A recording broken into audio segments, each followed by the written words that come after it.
Fala, coração! Acabou de fazer a prova? Unicamp, primeira fase, dia 26 de outubro, hoje. Vamos lá, né, coração? Sem medo de ser feliz. Então, coloquei aqui para vocês as questões que abordam os 9 livros, né, que estavam na lista de leitura obrigatória. Tá bom? Alguns deles.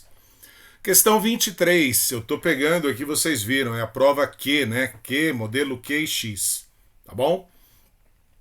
Primeiro texto é tirado do Ailton Krenak, A Vida Não É Útil. Muitos povos de diferentes matrizes culturais têm a compreensão de que nós, humanos, e a Terra, a natureza, somos uma mesma entidade. Não há separação. Tudo é a mesma coisa. Nós também somos parte da natureza. Nós também somos natureza.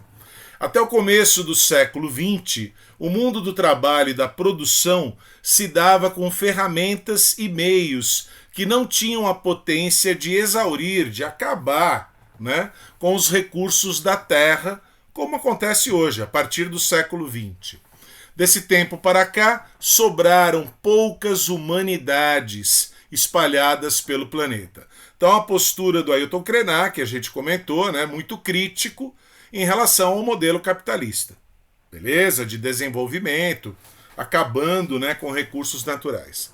Só que, coração, eles colocaram aí um texto 2. E aí você tem que dialogar um texto com o outro. Beleza? A Terra é um denso conjunto de relações que articula seres vivos, oceanos, atmosfera, clima e solos. Ela é dotada de uma história e de um regime de atividades próprio, resultado da articulação de múltiplos processos. Hoje, atualidade, já não estamos lidando com uma natureza selvagem e ameaçadora, nem com uma natureza frágil que deva ser protegida. Essa é a opinião de quem está escrevendo aí. Beleza? Tá? Parece um pouquinho diferente, né? Da visão do Ailton Krenak. Beleza? Tá? Nem com uma natureza que pode ser explorada à vontade. Aí há uma afinidade. A hipótese é nova. A Terra não está ameaçada, diferentemente das inúmeras espécies vivas que serão varridas pelas mudanças de seu meio com uma rapidez sem precedente. Então, na opinião desse segundo texto, quem corre risco são as inúmeras espécies vivas, não a Terra. Beleza? É o que dá para a gente concluir daí. E aí você tem as alternativas. A partir da leitura dos textos, é correto afirmar que natureza e sociedade. Natureza, terra, sociedade, humanos. Estou entendendo isso. Letra A. Passaram a se influenciar por meio do desenvolvimento das forças produtivas e do trabalho ao longo da história, o que coloca a natureza em risco. Só a natureza está em risco. B. Estão articuladas por múltiplos processos que envolvem agentes humanos e não humanos. Oceanos, atmosfera, clima, solo, etc. Está citando o segundo texto, o que coloca a natureza em risco. De novo, né?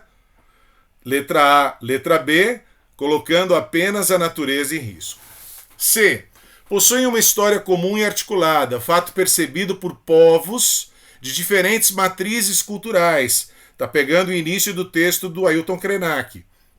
O que coloca a sociedade em risco. E aí então, só a sociedade. D de dado. Possuem um regime de atividades próprio, que envolve agentes humanos e não humanos, oceanos, atmosfera, clima, solo, etc. O que coloca tais agentes em risco. Então aqui, coração, gabarito oficial sai só na quarta-feira, tá? Então aqui é óbvio, né? Estou fazendo a minha leitura, a minha interpretação. Eu, pelo segundo texto, tá? Iria nessa letra D. Beleza? E aí, sem medo de errar, errou, faz parte, tá bom? Não vou ter medo de botar a cara a tapa aqui, tá certo? Então, letra D de dado, principalmente por esse final.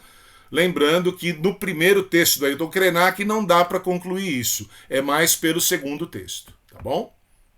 Questão 60. Agora você vai lá para a zona das questões de literatura mesmo, tá? Tem uma sequência ali, né, de 60, acho que até 65.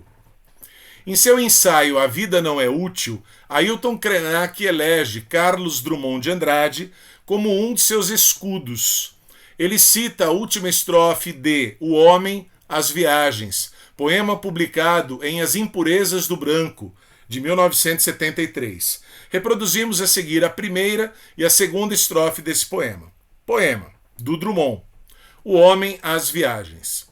O homem, bicho da terra, tão pequeno, chateia-se na terra, está entediado, né? A terra já é muito monótona para aquilo que o homem quer, o homem é insaciável, né? Lugar de muita miséria e pouca diversão. Faz um foguete, uma cápsula, um modo, toca para a lua, desce cauteloso na lua, pisa na lua, planta bandeirola na lua, experimenta a lua, coloniza a lua, civiliza a lua, humaniza a lua. Aí que está o problema. Lua humanizada, tão igual à Terra. Ou seja, né? Quem é que vai tornar a coisa monótona e entediante? A presença do homem, né? Do ser humano. E aí o Drummond, irônico, Drummond, extremamente crítico, né? O homem chateia-se na lua. Chegou na lua, humanizou a lua, pronto, ficou chato de novo. E aí vai aquela busca insaciável. Vamos para Marte. Ordena as suas máquinas. Elas obedecem, o homem desce em Marte, pisa em Marte, experimenta, coloniza, civiliza, humaniza Marte com engenho e arte. Tá brincando com os Lusíadas de Camões. Marte humanizado, que lugar quadrado. Ou seja, né, bastou o ser humano chegar para perder a graça, para transformar tudo num tédio. E aí vem as alternativas dessa questão. Em relação às reflexões de Ailton Krenak, é correto afirmar que esse trecho do poema, do Drummond, letra A, responsabiliza a ciência e a tecnologia desgastadas em seus valores pela corrosão das relações nas sociedades contemporâneas. O problema está única e exclusivamente na ciência e na tecnologia? Não, né, coração? Ele está falando sobre o homem, essa busca insaciável do homem. Em momento algum ele cita ciência ou tecnologia. B. Mostra que os homens, guiados pela ideia de progresso, e aí progresso sim é essa busca desenfreada, né, não adotam uma postura consciente em relação ao seu espaço. Pode ser, tá? Me parece uma melhor alternativa. C. Evidencia que a Terra, desgastada em seus valores, foi superada pelos elementos da conquista espacial. Não, né, coração? Porque vai para a Lua e acontece o mesmo. Vai para Marte e acontece o mesmo. Então o problema não está na Terra, né, e nos seus valores desgastados. O problema está no homem. Beleza? Então letra C também não vejo como possibilidade. E D de dado.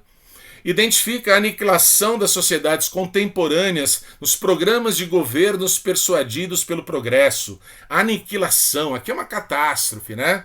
Então a letra D é muito catastrófica para ser a resposta correta.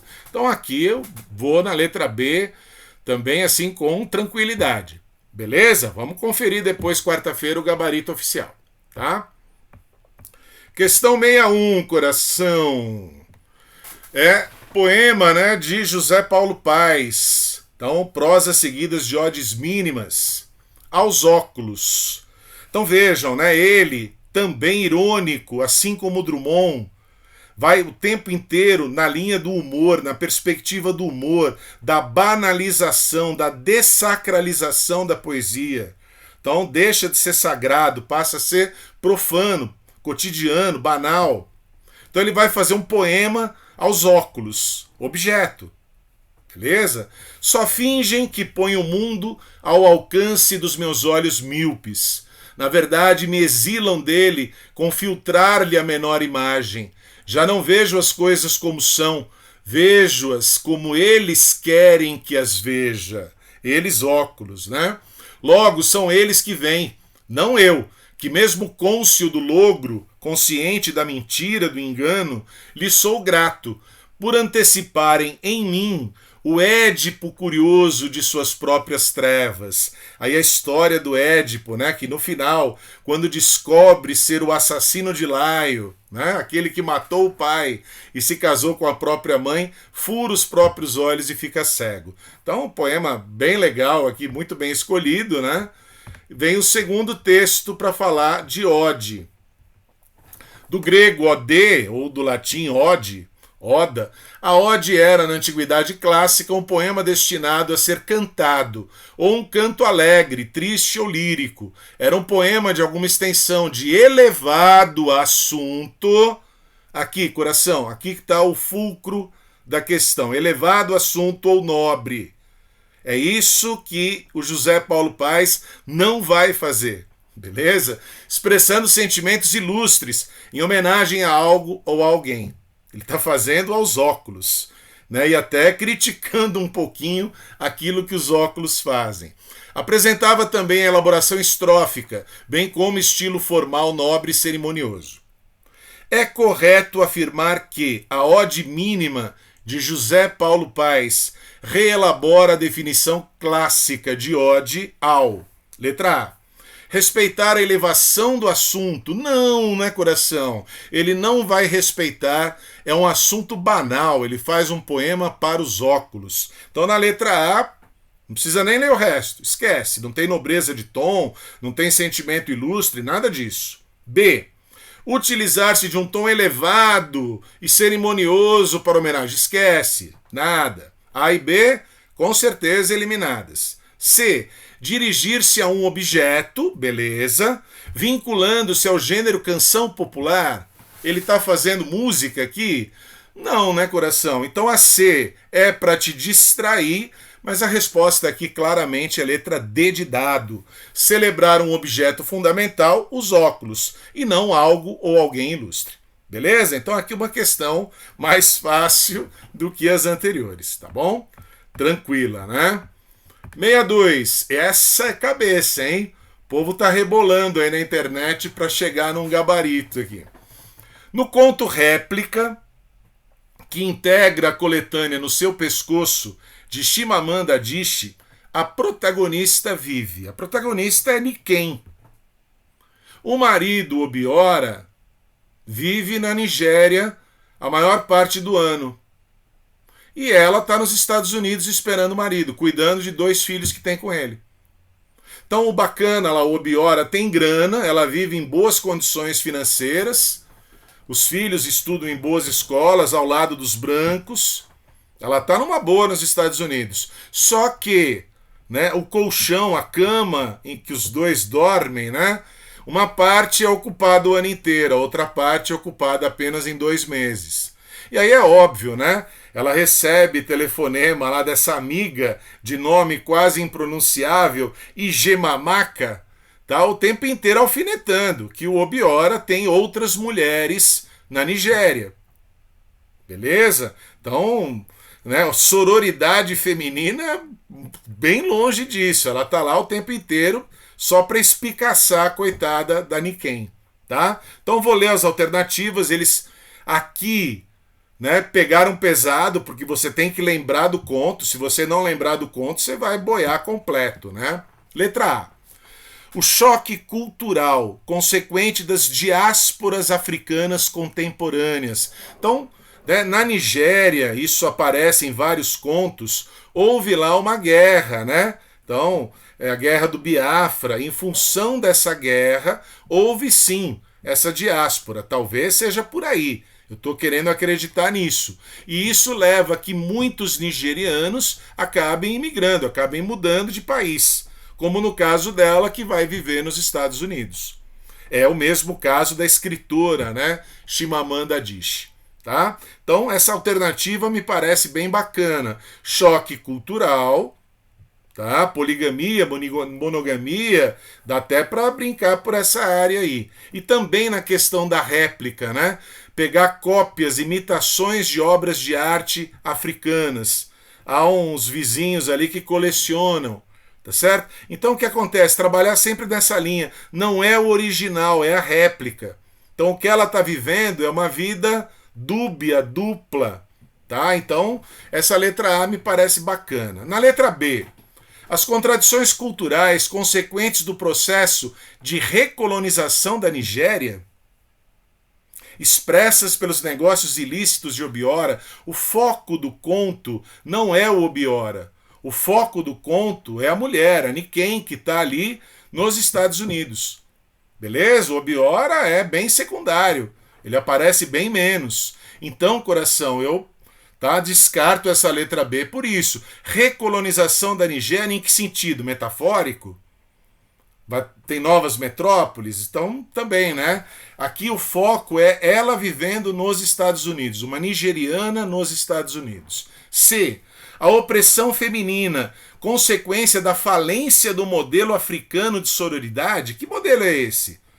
Desde quando, né, existe um modelo africano, especificamente africano, de parceria entre as mulheres, de solidariedade entre as mulheres?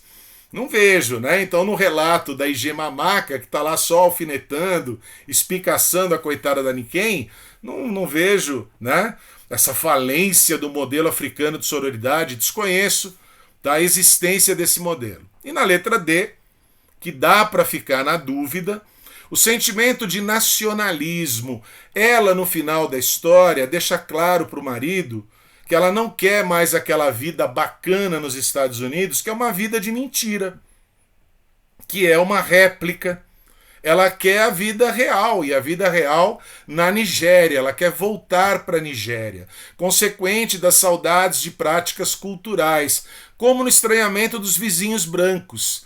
Aqui é que eu fiquei, né, meio na dúvida, tá? E aí eu prefiro a letra A, tá bom? Mas vamos aguardar o gabarito, vamos ver o que eles resolvem aí na Unicamp, beleza? Tá? Uma questão difícil, dá para ficar na dúvida, o povo aí, né, dos grandes cursinhos estão rebolando para dar uma resposta aí. Vamos lá. Questão 63, aqui do Morangos Mofados, Caio Fernando Abreu, conto, né, pera, uva ou maçã. Falei bastante disso daqui na aula do livro e também na revisão. Foi então que vi aquelas ameixas e achei tão bonitas e tão vermelhas que pedi 1 quilo e era minha última grana, certo, porque meus pais não me dão nada. E daí eu pensei, assim, se comprar essas ameixas agora, vou ter que voltar a pé para casa. Mas que importa, volto a pé. Coração, você já percebeu, né? Não tem pontuação. Você não respira, você não consegue respirar aqui, tá? Então, quando você vai para as alternativas, letra A presença de orações como, foi então que vi, foi aí que eu reparei, só aí eu entendi, cria um efeito de retardamento da narrativa? Não, com certeza não. A narrativa ela é acelerada, justamente porque não tem pontuação. E aí você vai para a letra B, a ausência de pontuação, eu sublinhei, né? Aparece também na letra D de dado, mas vamos ler a B primeiro. A ausência de pontuação cria um efeito de aceleração da narrativa, o que reflete o estado psicológico de ansiedade da personagem que fala. A personagem que fala está indo para onde? Para uma sessão de terapia. Beleza? Então letra B, com certeza, né? A letra C vai voltar para as questões das orações. Não, dava para ficar na dúvida com a letra D. A ausência de pontuação desorganiza a sequência das ações da personagem, o que reflete sua confusão e causa uma ambiguidade de sentido em sua narrativa. Eu prefiro a letra B, tá? É o acelerado, né? Ela tá ali acelerada, ansiosa, né, para chegar ali e conversar com o terapeuta. Beleza? Tá? Então B de bola aqui, 63, essa eu acho que não vai dar dúvida, não vai dar problema, tá? Essa é outra que o povo tá aí, tá, discutindo para chegar numa resposta, porque é machadão, né? Machadão é sempre machadão. Casa Velha. O sineiro era um preto velho e doido. Não fazia mais que tocar o sino da capela para a missa aos domingos. O resto do tempo vivia calado ou resmungando. Ninguém lhe falava, ninguém, a não ser Lalau. Lalau é a heroína romântica. idealizada. Beleza? Então ninguém olha para esse coitado, ele é vítima ali de preconceito e discriminação. A única que vai dar atenção para ele, Lalau. Embora fosse manso, com a razão perdera a convivência dos mais, vivia entregue aos pensamentos solitários, mergulhado na inconsciência e na solidão. A moça, Lalau, representava aos olhos dele alguma coisa a mais do que uma simples criatura. Era a sociedade humana, é a única pessoa humana que lhe dá atenção, né? E uma sombra de sombra da consciência antiga. No enredo de Casa Velha, é possível afirmar que a cena em que aparece a figura do sineiro cumpre o papel de, letra A, mostrar a solidariedade de classe desenvolvida por Lalau. Lalau é comunista, Lalau vai lutar pelos pobres e oprimidos. Não, né, coração? Tá? Acho que não existe. Ela é solidária, sim. Ela tem um sentimento de compaixão, sim. Mas falar que é uma solidariedade de classe, porque ela se sente da mesma classe que ele, não, né, coração? Tá? Então eu descarto, tá? Letra B. Exibir o caráter caridoso de Dona Antônia, acabou, nem precisa ler. Dona Antônia é o carcará. Dona Antônia é o cão chupando manga no escuro. Dona Antônia é, né, a vilã da história. Ela quer impedir, né, o casamento do filho dela, Félix, com a Lalau, com a agregada Lalau, porque ela discrimina. Ela é a dona da Casa Velha. Então, fora. Aqui não existe caráter caridoso nenhum, tá? C. Expor a Dona Antônia o sentimento existente entre Lalau e seu filho. Não, coração, ela já estava desconfiada antes. Ela já tinha falado com o cônego, o padre que é o narrador da história. Já estava sugerindo a viagem antes disso. Então não é agora a compaixão da moça pelo sineiro, que é verdade, existe. Não é isso que vai expor o sentimento, né, entre Lalau e o filho da Dona Antônia, Félix. Então não vejo a letra C como resposta. D de dado. Sugerir a complexidade da organização social característica da Casa Velha, na qual se via representada toda a sociedade humana. Eu gosto mais dessa letra D, coração. Por quê? Porque o Machado de Assis representa o Brasil. Tudo bem? Toda a sociedade humana talvez seja um exagero, mas a Casa Velha é um retrato do quê? Do primeiro reinado, a época de Dom Pedro I. Tudo bem? Então a Casa Velha é esse Brasil arcaico, né? Essas estruturas arraigadas, enraizadas. Então é a alternativa que eu gosto mais, mas estou vendo aí na internet o povo colocando outras. Vamos ver depois no gabarito de quarta-feira, tá bom? Acho que é a última. 65. Alvorada, Cartola. Alvorada lá no morro, que beleza, ninguém chora, não há tristeza, ninguém sente de sabor. O sol colorindo é tão lindo, e a natureza sorrindo, tingindo, tingindo. Tudo lindo, né? É no morro, é na favela. Mas a natureza ali, ela é tão bela, é tão linda, que o cara esquece tudo. Só que deixei em negrito para você. Você também me lembra a alvorada, quando chega iluminando, olha agora, coração, meus caminhos estão sem vida. Ele está comparando você, a pessoa amada, vamos imaginar assim, a alvorada. Ilumina a minha vida é escura, é sem vida. E o que me resta é bem pouco, quase nada, do que ir assim vagando numa estrada perdida. Então ele bem pessimista, bem ali amargo, mas ele vê beleza na alvorada e nessa pessoa, tá bom? Letra A. O eu lírico enfatiza a harmonia entre a cena idílica do morro no momento da alvorada e a alegria de sua vida. Não, coração, não existe, né? Essa alegria da vida aí existe da figura amada, mas não que a vida dele seja tão harmoniosa assim. O eu lírico enfatiza um contraste entre a alegria da alvorada no morro e a pobreza das pessoas que habitam aquele espaço. Tem esse foco social, a letra da música? Não. Não vejo esse foco social, de crítica social aqui. C. A alvorada no morro é para o eu lírico, como a imagem da pessoa amada, que lhe traz alegria apesar de sua desilusão e desesperança. Eu percebo a letra C como a exata explicação do que é o texto Alvorada. Beleza? E na letra D, uma imagem do futuro que vai ser transformada pelo amor, aí já são ilações que o poema não permite. Então, letra C aqui para mim é a melhor resposta. Beleza? Bacana. Então, quis comentar no mesmo dia da prova para não deixar passar muito. Chegar na quarta-feira com o gabarito pronto, aí, né, já não tem muita graça. Belezinha? Qualquer dúvida, qualquer discordância, pode discordar à vontade. Coloquei outra, você não, né? Essa daqui eu discordo de você, pode mandar para mim nos comentários aí. Belezinha? Aquele abraço, coração. Valeu. Fui.